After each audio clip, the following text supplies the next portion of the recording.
नूंह में 31 जुलाई को हुए दंगों की असली सच्चाई करीब 2.5 महीने बाद अब जनता के सामने आ चुकी है।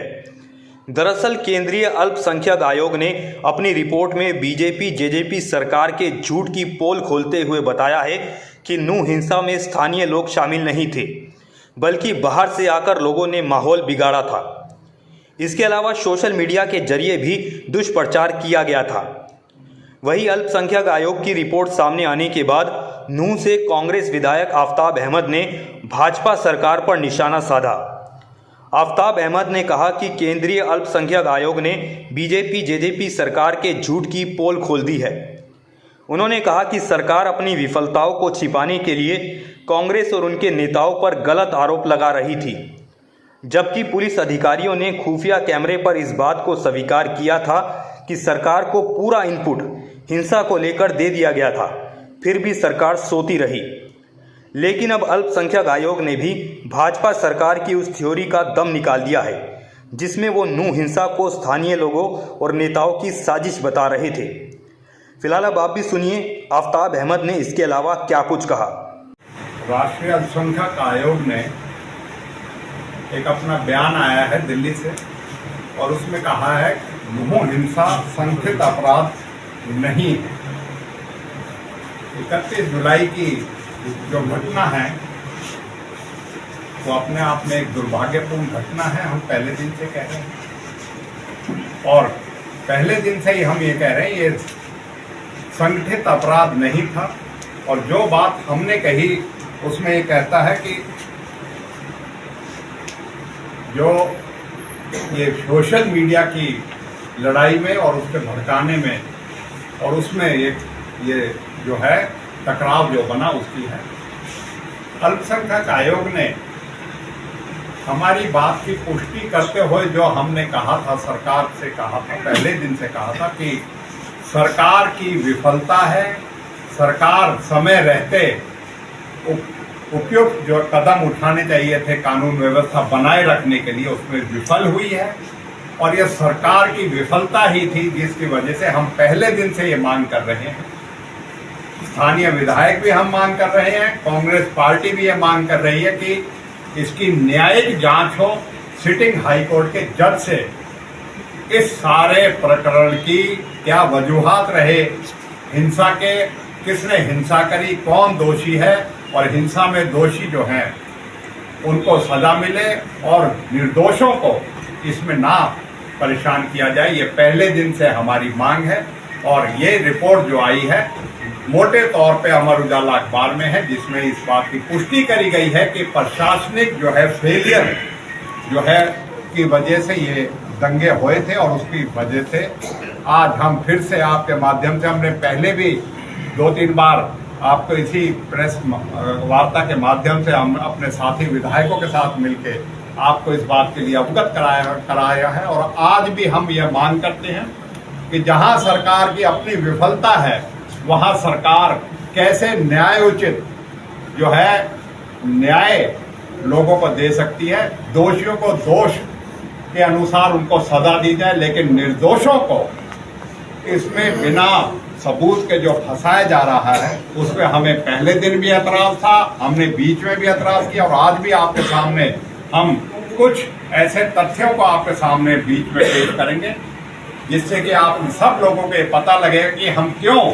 न्यायिक जांच कर रहे हैं, क्यों सिटिंग हाईकोर्ट के जज से जांच कर रहे हैं। क्योंकि जब न्याय देने वाले प्रशासन और सरकार जो है भेदभावपूर्ण तरीके से जो अपना व्यवहार करेगी तो उसमें किस तरीके से हम न्याय करेंगे। जबकि सरकार ये कहती है कि हमने उच्च अधिकारियों की एक टीम, क्योंकि मैं और स्वयं चौधरी इलियास डीजीपी से मिले थे और हमने कहा था कि उच्च अधिकारियों की निगरानी में होनी चाहिए। वो कहते तो ये है उच्च अधिकारी को, लेकिन मैं एक आपके सामने उदाहरण पेश करूंगा कि किस तरीके से पहले दिन से नूंह की पुलिस और हरियाणा सरकार अपनी कार्रवाई में न्याय तो देना दूर, हमें लगता है भेदभाव करके एक विशेष समुदाय के प्रति अपना जो है कर्तव्य निष्ठा ना निभा के उसके खिलाफ कार्रवाई कर रही है। साथियों, इस जो अल्पसंख्यक आयोग के सामने भी मैं एक बात कहूंगा कि उन्होंने दंगे की बात तो कही, पर उसमें दंगे के साथ साथ क्यों नहीं बात कही कि जिनका नुकसान हुआ है,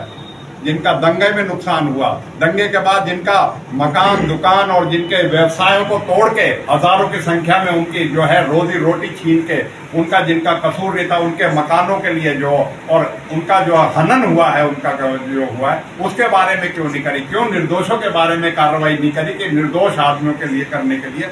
इसमें कहीं ना कहीं आयोग की जो कार्रवाई है वो भी पूरी नहीं है। साथियों, मैं एक आपके सामने उदाहरण पेश करूंगा कि किस तरीके से हम पहले दिन से कह रहे हैं कि प्रशासन, नूहू का पुलिस प्रशासन और जिला प्रशासन किस तरीके से अपनी कर्तव्य में फेल हुआ और अब कार्रवाई करके भी कार्रवाई जो हो रही है उसमें किस तरीके की कार्रवाई हो रही है। आम आदमी को तो फंसाना दूर है, एक विधायक को भी जबरदस्ती 4 केसों में झूठा फंसाने का खान का जो 4 मुकदमों लिया गया। इसी के साथ साथ Arshad son of Hanif, Dina Deen Mohammad son of Shakoor, Rashid son of Majid, Munahid son of Shahida, Shahrukh son of Ali Sher, Rashid sun of Hanif, ये सारे अटेरना शमशाबाद नगीना के बाशिंदे हैं। अरशद सन ऑफ अली शेर, Umardeen son of Deen Mohammad, Adil DSP son of Fateh Mohammad, Haris alias Tulli son of Shrichand, Taufiq son of Sattar, Saqib son of Muddin, Haroon Rashid son of Wali Mohammad, Mannan son of Wali Mohammad, Fajar Noor son of Razzaq, ये सारे नगीना गांव के बाशिंदे हैं। इरशाद सन ऑफ इब्राहिम, शहीद सन ऑफ दीनू, ये पिथौरपुरी के हैं दोनों। Amir son of Abdul Sattar Maroda, Sajid son of Hamid Badarpur, Amin son of Akhtar Bhadas, Zakariya son of Nasruddin असाइसी का, जावेद सन ऑफ महमूद थाना, Talim son of Asru Sablana police station Kama Rajasthan. ये सारे 17 जो नामित हैं, 23 व्यक्ति जो हैं जो नामी हैं, वो 17 FIR जो पुलिस स्टेशन नगीना में दंगे के दिन जो 17 FIR दर्ज करी थी, 17 के 17 मुकदमों में इन 23 को मुल्जिम बनाया गया।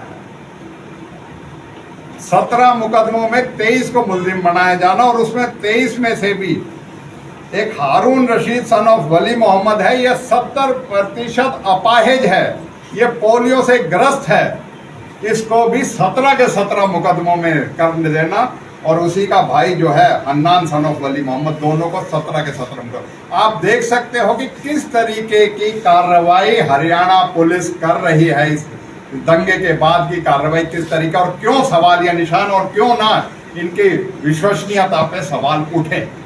तो ये आपने आफ्ताब अहमद को सुना, जो अल्पसंख्यक आयोग की रिपोर्ट को आधार बनाकर भाजपा सरकार पर निशाना साध रहे थे। फिलहाल केंद्रीय अल्पसंख्यक आयोग की इस रिपोर्ट पर बीजेपी जेजेपी के सभी नेताओं ने चुप्पी साध रखी है। नूह हिंसा को लेकर आई इस रिपोर्ट को लेकर बीजेपी के किसी भी नेता ने अभी तक कोई प्रतिक्रिया नहीं दी है। फिलहाल आपकी इस खबर पर क्या राय है, हमें नीचे कमेंट बॉक्स में ज़रूर बताएं। फिलहाल के लिए इतना ही। ऐसे ही तमाम अपडेट्स के लिए देखते रहे न्यूज़ ब्रॉडकास्ट 24। नमस्कार।